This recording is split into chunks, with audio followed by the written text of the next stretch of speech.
Assalamu alaikum students, hopefully you all are doing great. Let's start off with our first lesson, that is figurative language.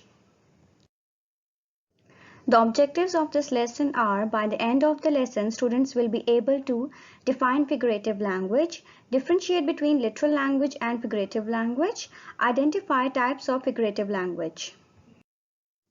Do you know what figurative language is? Figurative language is a creative way to describe a person, place, object, or event. This creates a more descriptive picture in the mind of the reader. So the use of creative language makes writing more exciting, fun, and interesting. What is the difference between literal language and figurative language? Literal language means what it says. It means the literal meaning of a sentence conveys the exact meaning of the words used. For example, I have a headache or I got a sunburn.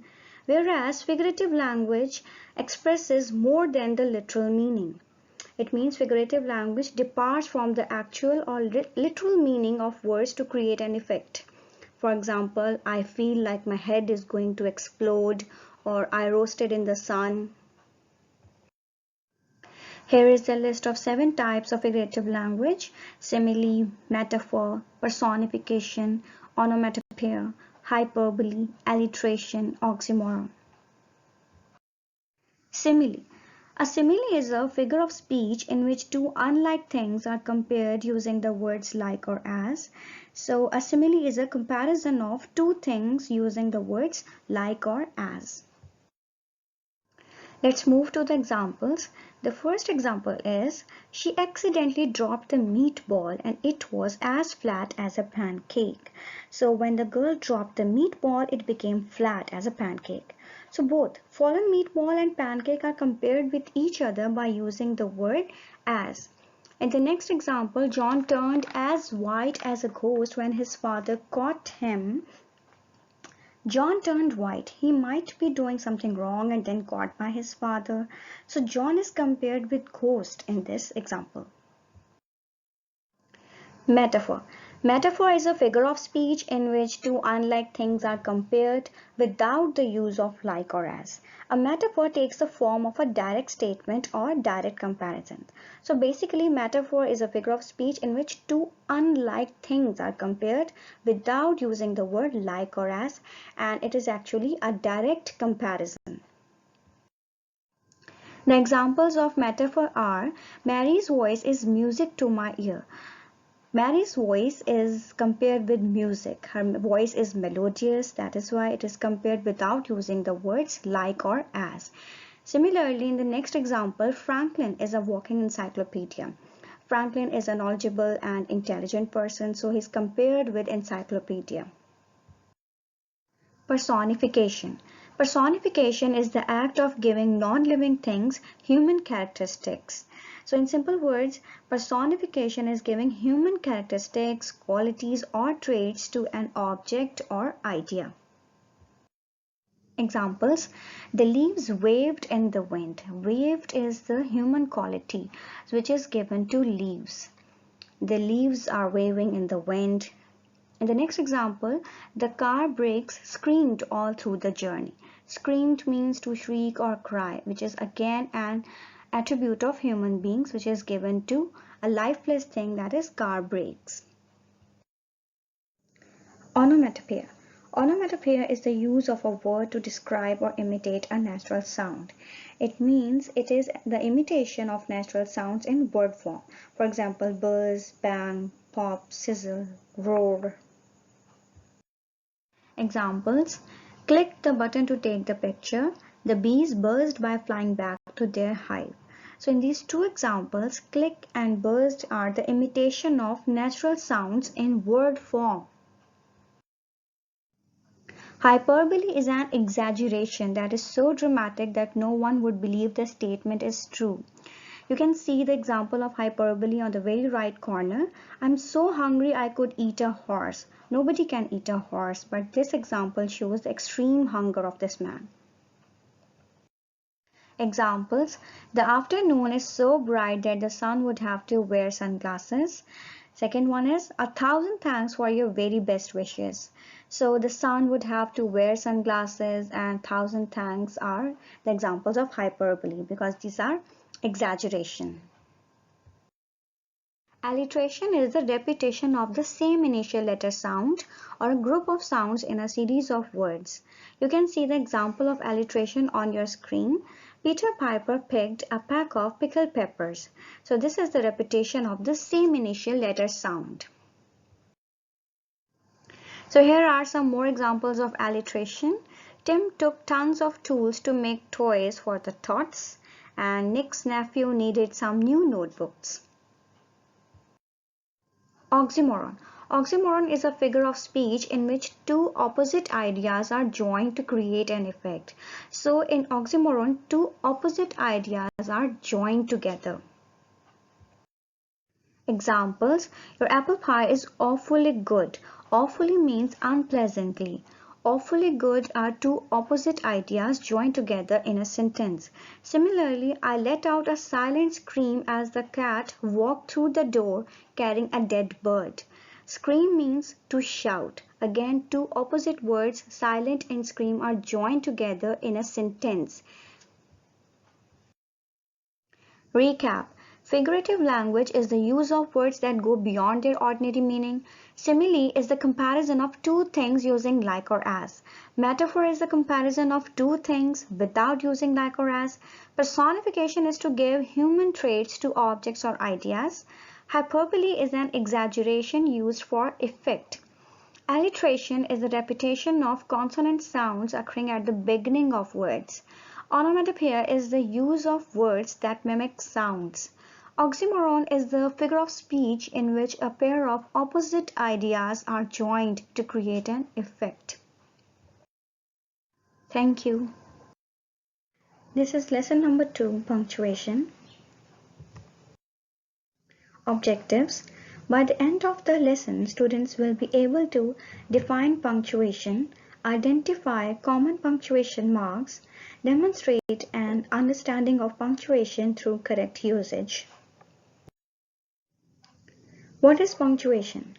Punctuation is the use of symbols such as full stop, comma, question mark, or exclamation mark used in writing to separate sentences and their elements. Punctuation marks are used to create sense and clarity in the sentences. So the main purpose of punctuation marks in writing is to create sense and clarity in the sentences. Here is the list of some common punctuation marks: period or full stop, question mark, quotation mark, comma, exclamation mark, colon. Period or full stop. It is used in declarative or telling sentences. Examples: the elephant squirted water with his trunk. They traveled for months, yet they were still not happy. So, the full stop or period is used at the end of a statement. Question mark. It is used at the end of a sentence or phrase to indicate a direct question. Examples: why did you stop here? Did you ever read Hamlet?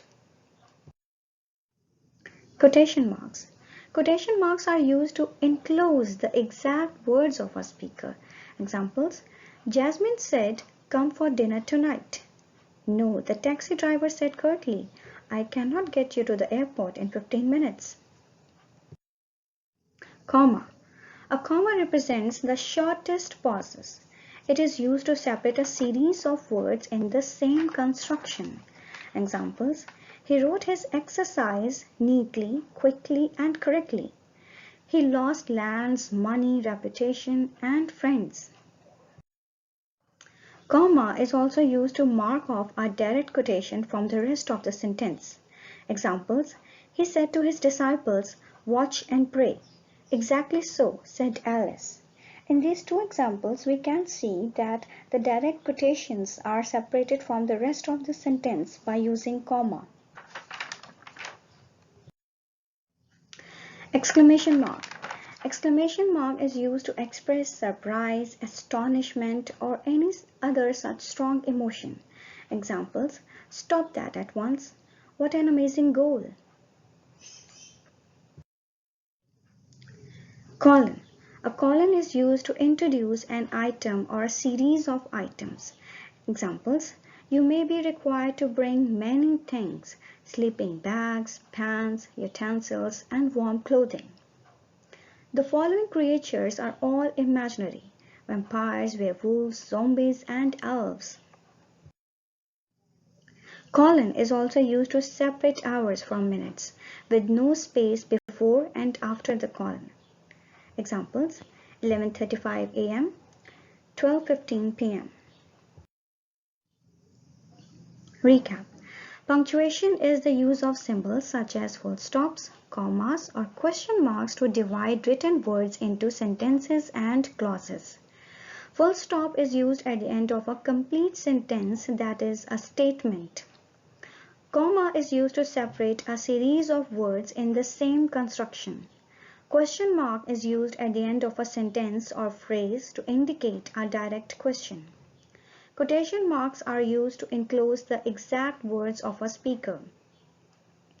Exclamation mark is used to express surprise, astonishment, or any other such strong emotion. A colon is used to introduce an item or a series of items and to separate hours from minutes. Thank you. This is lesson number 3, active and passive voice. In this lesson, we will only focus on present tense. For that, we have objectives. Students will be able to define voice, differentiate between active voice and passive voice, convert an active voice to passive voice. What is voice? Voice is the form a verb takes to indicate whether the subject of the verb performs or receives the action. There are two types of voice, active voice and passive voice. Active voice. What is active voice? The active voice expresses an action in which the subject is actively engaged. It means in active voice, the subject of the sentence performs the action. For example, Jill throws the ball, John has written a letter. In these examples, Jill and John are performing the action. Passive voice. What is passive voice? The subject in the passive voice is not the doer of the action, but its recipient. It means in passive voice, the subject of the sentence receives the action. Examples: the ball is thrown by Jill, a letter has been written by John. In these examples, the ball and a letter are not performing the action. How to convert active voice into passive voice? Here are 5 basic rules to convert active into passive voice. Rule number 1 is to convert object of active voice into subject in passive voice. It means the subject will shift to the place of object and the object will take the place of subject in passive voice. For example, in active voice, Peter builds a house. It will be changed into a house is built by Peter. Rule number 2 is only past participle form or third form of verb will always be used as main verb in passive voice. It means only third form of verb is used in passive voice. For example, active voice, Mona is writing a letter. Passive voice, a letter is being written by Mona. Written is the third form of verb. Rule number 3 is the word by will be used before subject in the passive voice. For example, active voice, she drinks water. Passive voice, water is drunk by her. Rule number 4 is the auxiliary verb or helping verb will be changed in passive voice depending upon the tense of sentence in its active voice. It means the auxiliary verb will also be changed in passive voice. Simple present tense, active voice. He makes pots. But when we change this active voice into passive voice, it will be changed into pots are made by him. The auxiliary verbs of simple present tense passive voice are is, are, am. In this example, pots is the plural subject. That is why are is written here in this example. Next is present continuous tense. Active voice. He is making pots. Passive voice will be pots are being made by him. The auxiliary verbs of present continuous passive voice are being, am being, is being. Present perfect tense, active voice. He has made pots. Passive voice will be pots have been made by him. The auxiliary verbs of present perfect passive voice are has been, have been. Okay. Pots is plural subject, that is why have been is written here.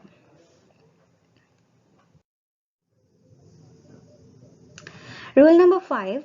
The changes in pronoun are as follows. Active voice subject. I will be changed into passive voice object me. We will be changed into us. He into him. She into her. They into them. It will remain it and you will also remain you. Let's practice. So now we have to keep in our mind all the rules of active and present passive voice. Simple present tense active voice. John plays many musical instruments. Passive voice will be many musical instruments are played by John. They do not make these cars in Japan.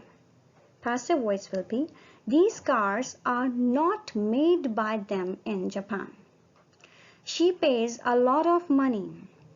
A lot of money is paid by her. Present continuous tense, active voice. I am cutting a piece of cloth. Passive voice. A piece of cloth is being cut by me. The workers are building a house on that plot. Passive voice will be a house on that plot is being built by the workers. She is not reading detective novels. Detective novels are not being read by her. Present perfect tense, active voice. Someone has stitched some good cloth bags. Passive voice. Some good cloth bags have been stitched by someone. They have not put the books on shelves. The books have not been put by them on shelves. I have finished the task. The task has been finished by me. Recap. Voice is the form a verb takes to indicate whether the subject of the verb performs or receives the action. There are two types of voice, active voice and passive voice. The active voice expresses an action in which the subject is actively engaged. The subject in the passive voice is not the doer of the action, but its recipient. Thank you. This is lesson number 4, Leisure by William Henry Davies. William Henry Davies was a Welsh poet and writer. He spent a significant part of his life as a tramp in the United Kingdom and United States, but became one of the most popular poets of his time. The principal themes in his work are observation about life's hardships, the ways in which the human condition is reflected in nature, his own tramping adventures, and the various characters he met. Objectives. Students will be able to define leisure, enhance their vocabulary, identify the figurative speech, comprehend the poem. What is leisure?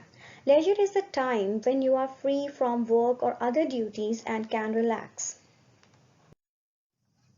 Introduction. In this poem, the poet wonders whether it is worth leading a life which provides one with no time for leisure.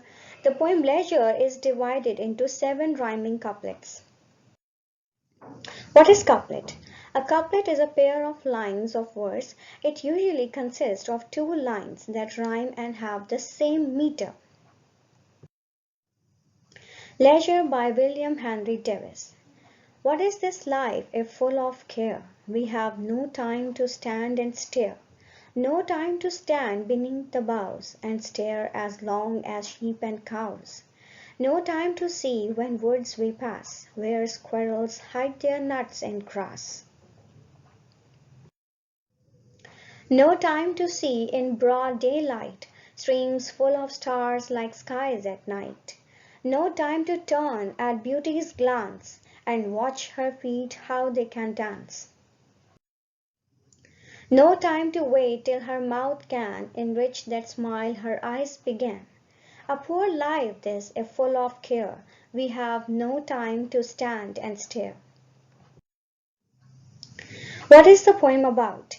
In this poem, the poet criticizes the busy lifestyle man leads and his materialistic attitude which leaves him with no time to enjoy the simple things in life. The poet expresses his concern for man's hectic lifestyle which adds tension and stress. Man is burdened with many responsibilities, cares, and worries of everyday life. This leaves him with no time to appreciate nature around him. Vocabulary, difficult words with their contextual meaning. Boughs mean branches. Stare means to look or gaze fixedly. Full of care means full of concerns or troubles. Glance means to look briefly. Enrich means to improve the quality of something. Broad daylight means bright day. Leisure means time spent doing what we enjoy. Explanation of the poem Leisure. What is this life if full of care? We have no time to stand and stare. Can you identify the figure of speech in the first couplet? Stand and stare. Yes, it is alliteration, the repetition of the same consonant sound. The poet explains in this couplet, what is the purpose of life if it is full of worries and anxiety? We have no time to stand at a certain place and look carefully at nature. Couplet 2. No time to stand beneath the boughs and stare as long as sheep and cows. The phrase beneath the boughs is underlined. Can you identify which figure of speech is this? Yes, it's again alliteration, beneath the boughs. So in this couplet, the poet is saying that busy people do not have time to stand under the trees just like sheep and cows which graze in the fields. They just stand and stare at their surroundings. Couplet 3. No time to see when woods we pass, where squirrels hide their nuts in grass. So the poet is saying busy people do not see squirrels hide their nuts in grass when they pass through the forests. Couplet 4. No time to see in broad daylight, streams full of stars like skies at night. Rivers sparkle in the sunlight. In the day, the rivers look like stars at night. It is simile. But busy people do not have time to see this. No time to turn at beauty's glance and watch her feet how they can dance. In this couplet, nature is personified as a beautiful woman who is glancing and dancing. When nature changes, it is like beautiful dancer. Busy people do not have time to admire the changes or movement of nature.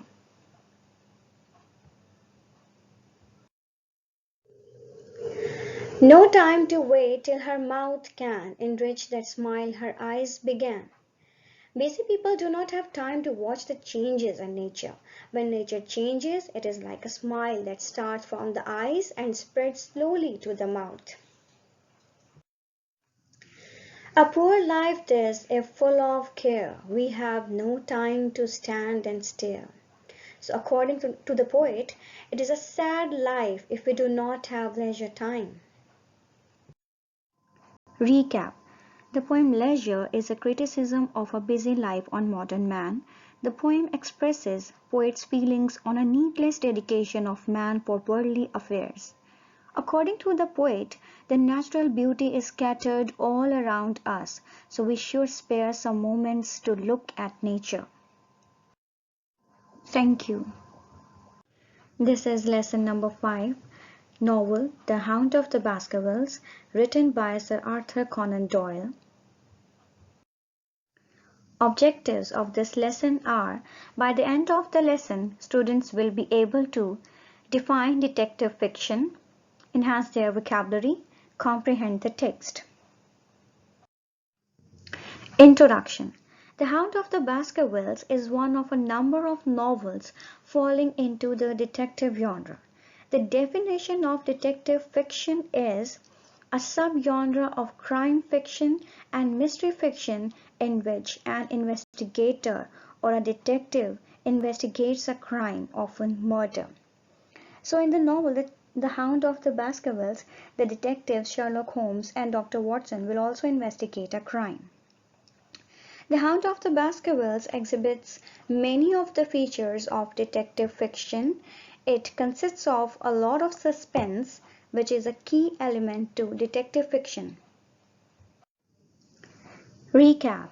It's a recap of chapter number 1, Mr. Sherlock Holmes.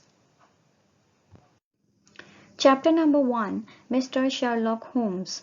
On Baker Street in London, Dr. John Watson, the first-person narrator, silently examines a cane to surmise information about the identity of the visitor who left it behind. Although he sits with his back to Watson, Sherlock Holmes asks for Watson's conclusion about the cane. In competitive yet friendly banter, Holmes compliments Watson's conclusions about the cane, but then he goes on to draw rather different ones.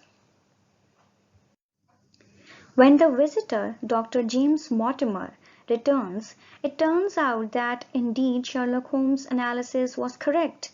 Mortimer is a young man who retired to the country when he got married and owns a curly-haired spaniel.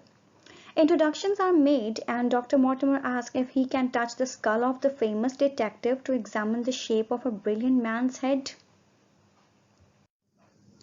Chapter number 2, The Curse of the Baskervilles. The characters introduced in this chapter are Dr. James Mortimer, Sir Charles Baskerville, Hugo Baskerville, and a young maiden. Vocabulary. Here are some of the difficult words with their contextual meaning. Circumspect means cautious or careful. Agape means astonished. Catastrophe means disaster. Corroborate means confirm or verify. Nocturnal means occurring at night. Ghastly means terrible or frightful. Convulsed means shudder. Nouveau riche, it's a French word used for a person who has acquired wealth recently. So now you will read the chapter on your own, but I am going to describe the main events of this chapter. Dr. James Mortimer pulls out a manuscript which was written in the early 18th century. The manuscript recounts the legend of the Baskerville curse. During the Great Rebellion, the Baskerville estate was owned by Hugo Baskerville, a wild, profane, and godless man. When a local peasant girl refused to return his advances, he kidnapped her and locked her in a room. She escaped and raced across the moor at night. Hugo released his hounds and followed by horse. Behind them both races a monstrous hound. When Hugo's companions caught up, they discovered the girl dead of fright and the hound tearing at Hugo's throat. Since then, so the legend goes, the hellhound haunts the Baskervilles.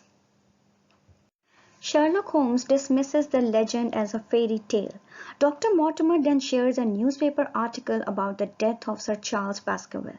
The article states that Sir Charles was found dead of an apparent heart attack while walking in the yew alley on his estate. Though Sir Charles walked usually every night before bedtime, Dr. Mortimer states that that night he lingered at a gate opening upon the moor. He could tell because of the amount of cigar ash found by the gate. Dr. Mortimer admits that he withheld information from the police. Sir Charles was in his care because he suffered from anxiety over the legend, and when he examined the body he noticed that Sir Charles' facial features were distorted in horror. Yet the real reason why Dr. Mortimer doubts that Sir Charles died of natural causes is that he discovered the footprints of a giant hound near the body. Theme. The theme introduced in this chapter is rationalism versus superstition. One of the novel's primary themes is the conflict between rationalism and superstition. Much about the hound case suggests occult explanations, but Holmes steadfastly refuses to consider such possibilities. Even a man of science, Dr. Mortimer, is driven to consider such occult possibilities. In the novel The Hound of the Baskervilles, Sherlock Holmes represents the power of the intellect. He possesses sound reasoning abilities and sharp observation skills. Thank you.